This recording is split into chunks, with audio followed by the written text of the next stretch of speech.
So much to learn about, it'll make you want to shout, Blippi! Hey, it's me, Blippi. Today, you and I are gonna draw one of my shoes. I wear two shoes, but we'll just draw one shoe. And do you know the two colors of my shoes?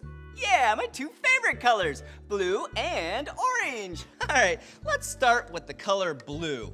All right, and we're gonna draw the outline of it. Let's go straight down. Let's curve that way.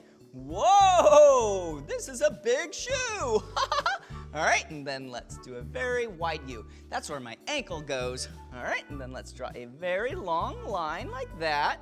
Whoa, that's the sole of the shoe. And then we're gonna take orange and draw some X's.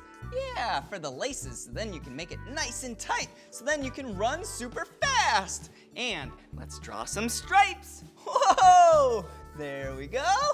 Whoa, cool stripes. Wow, that was so much fun drawing with you. If you want to draw more with me, all you have to do is search for my name. Will you spell my name with me? Ready? B-L-I-P-P-I, Blippi. All right, see you again. Bye-bye.